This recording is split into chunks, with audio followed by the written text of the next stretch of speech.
In the summer of 2006, representative samples of citizens from 3 regions across the United States took part in a series of unique sessions called ChoiceDialogues.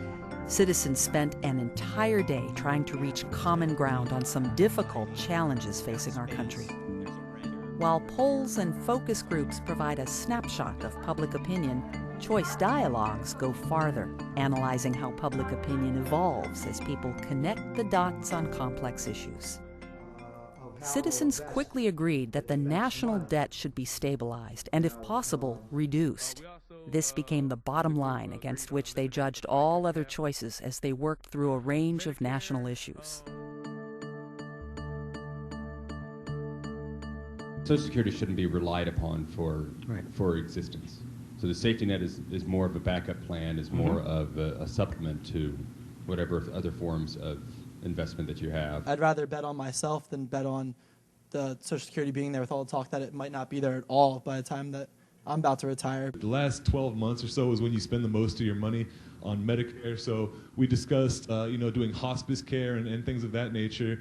I believe in Homeland Security, and I believe in the military protecting our country, and I see billions, hundreds of billions being squandered in both programs. There's an enormous waste of money in maintaining this huge nuclear arsenal. My husband was in the Navy, and the amount of waste that I saw just in his workplace was staggering. For the last 60 years, we have tried to feed and police the world. It hasn't worked. There has to be a point where we do get involved because we are the only ones who can. We wanted to make a statement on the environment because, this earth is all of our home, and eventually if we don't take care of it, we're in deep doo-doo. A lot of these national disasters are now becoming more prevalent because of the fact of global warming. I think everybody agrees that we need to spend more on education. We wanted to see the 2001 tax cuts taken away, not be permanent, kind of get away from the trickle-down economic theory. Accountability is definitely part of it, but we are willing to pay if we're going to get the results that we're looking for. The thing that I liked about the national sales tax is those people that are getting by with not paying income tax, whether they're, everybody just pays not something. Reporting it, everybody's having to pay something through the national sales tax. My biggest concern is politicians on both sides of the aisle. I think America has to have some people that live in the real world and make real decisions for real people, and they understand the effects that they make.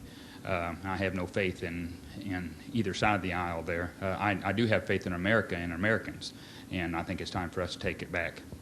I'm proud to be an American, but I would like to have something that I think I've lost over the years, and that is trust in and belief in our political system and our elected leaders. People need to be held accountable. Okay. A lot of the pork and the extra things that are there, the excess spending, no one's being held accountable for it. Okay. And getting bipartisan committees together is the only way that we're going to be able to hold people accountable.